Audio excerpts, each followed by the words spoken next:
what I told you at the beginning, why I was so active, was all because I had been in the service, and we in our in our veterans group have helped so many people that were in the service or the troops that are in the service. And our Jewish War Veterans 126 post have helped to put a day room in Fort Dix McGuire, which was very much needed.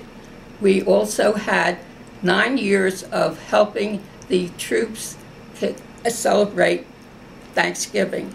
Buses would come to the Palace of Asia, which is in Cherry Hill on Route 70, and the troops did not know where they were going. And we had all these volunteers standing in the driveway with flags welcoming them. And we gave them Thanksgiving dinner. And we also gave them bags of things that they could use.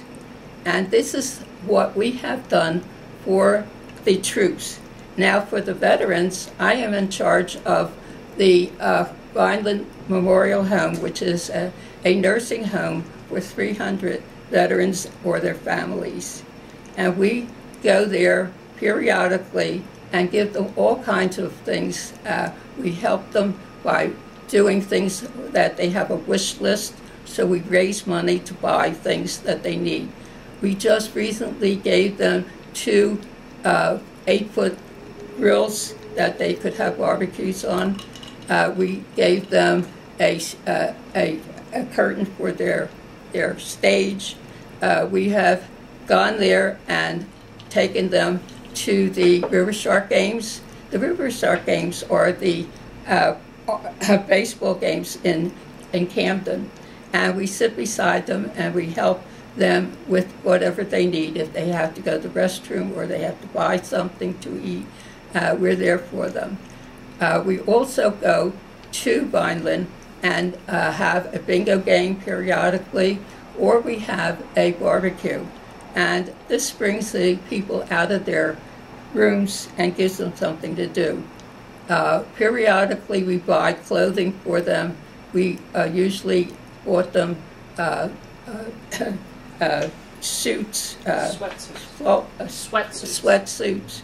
And my job this year, because I am now chairman of Women in the Military for all of New Jersey, so I think of women, how important it is for them to be recognized. So we are going to give them sweatsuits in different colors and different sizes, so they would look as though they fit, because sometimes they're so big. People also, they ask for all kinds of toiletries. Women, men didn't use toiletries that women use, so we're going to recognize that their needs are important. Now, just this past week, 5 men and I went down to Washington to the World War II Memorial to protest the government closure. And believe it or not, there were people from all over United States veterans that say, we need the government to recognize that we have needs. They had pensions that were not paid. They had hospital costs that were not covered. They had children of the Army or even of the troops that were not getting their monies, so they didn't have money to live on. Many of the families are not working because jobs are hard to get, and they work near in fact, we have people living here in my building where I live that are military, and I see them all the time. The children and the mothers really need help with food, clothing, and shelter too, because some of them are losing their homes because they can't pay for their mortgage. So these are the things that we're concerned about. Now, there's another thing, that women as well as men, veterans, are street people. And we go to the stand down at the armory and help with these people that are street people. You know what street people is? They don't have any family connection. They don't have any place to sleep. they don't have any place to eat. So we help with the food and the clothing, but we also help them fill out forms, because a lot of them are not able to fill out forms that they need for the VA. And believe it or not, we have a lot of people who are suicidal, and that we recognize this. When you call the VA, do you know they have a suicide hotline that you could call? Well, they do. They do. And I have a daughter who works at Dover Hospital in Delaware, and right across the street from them is the Dover Air Force Base. They actually send people over, troops over, that are suicidal, men and women, because women really in the service have their own problems. And I, as chairman of Women in the Military for all of New Jersey, have found that there is a lot of problems that women in the service and women veterans have faced. A lot of it has to do with sexual approaches, and some of them have been raped. And all this is while they were in the service.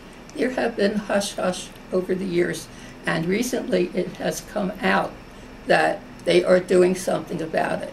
I, as chairman of Women in the Military, are trying to bring this to a head and to see that they get help. Also, I go around talking to groups and telling them about the history of women in the military, and also to tell them that the need for women in the military is so strong. So all I can do is celebrate my 90th birthday with the idea that I'm doing a good job. And I hope that there are people around that will be assisting us in any way that they can. We need volunteers. It sounds like you're doing a great job. Can I back you up Yeah, to sure. your warriors a little bit? Yeah. And get a little bit more detail as to what your job was on a day-to-day Okay. basis out in Oakland? Okay, all right. Now, when we get up in the morning, we have all kinds of duties, because we have requisitions of things that they need, and you have to contact the different suppliers of the materials. And we also have to look at the different warehouses and see what we have and what we don't have.